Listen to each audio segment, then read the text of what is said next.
మహబూబ్ నగర్ జిల్లా బాలానగర్ మండలం హేమాజీపూర్ తండాకు చెందిన రైతులు ఎన్నో ఏళ్లుగా తాతల నాటి నుండి భూములను సాగు చేసుకుంటూ వస్తున్నారు.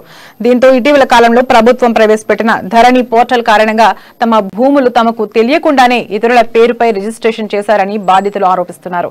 రైతులు తహసీల్దార్, ఆర్డీఓ, కలెక్టర్ దాకా వెళ్లినా ప్రయోజనం లేకపోవడంతో ఆగ్రహించి మండల కేంద్రంలోని జాతీయ రహదారిపై బైఠాయించారు. అధికారుల నిర్లక్ష్యం వల్లే తమ భూములు మరొకరి పేరుపై రిజిస్ట్రేషన్ చేశారని ఆందోళన వ్యక్తం చేశారు. ఎలాంటి ప్రాబ్లం ఏంది, ఎక్కడి నుంచి వస్తుంది అనేసి మేము కలెక్టర్ ఆఫీస్ అందరం వెళ్ళాము. అక్కడ నుంచి ఎంఆర్ఓ సార్కి రాసిచ్చారు.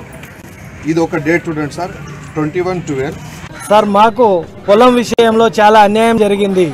ఈ ధరణి వ్యవస్థ వచ్చినప్పటి నుంచి ఈ ధరణిలో ఓల్డ్ ఆర్ఓఆర్ ప్రకారము మా భూములు సెట్ కాక రెవెన్యూ సదస్సు అని చెప్పేసి మా ఊరికి ఆర్ఐ కానీ, ఎంఆర్ఓ కానీ, విఆర్ఓలు కానీ అందరు వచ్చి మేము మీ భూములు సరిచేస్తామని చెప్పేసి మా దగ్గర నమ్మించి కాగితాలు రాపించుకొని మేము ఎంఆర్ఓ ఆఫీస్లో మీకు క్లియర్ చేస్తామని చెప్పేసి తీసుకొచ్చి ఇక్కడ మాకు మా ఉన్న భూములు మొత్తం కంప్లీట్గా సర్వే నెంబర్లలో కట్ చేసి కంప్లీట్గా వేరే వాళ్ళ పేరు పోయేటట్టు ఆ ధరణి వ్యవస్థ ఏదైతే ఉందో మాకు తెలియదు.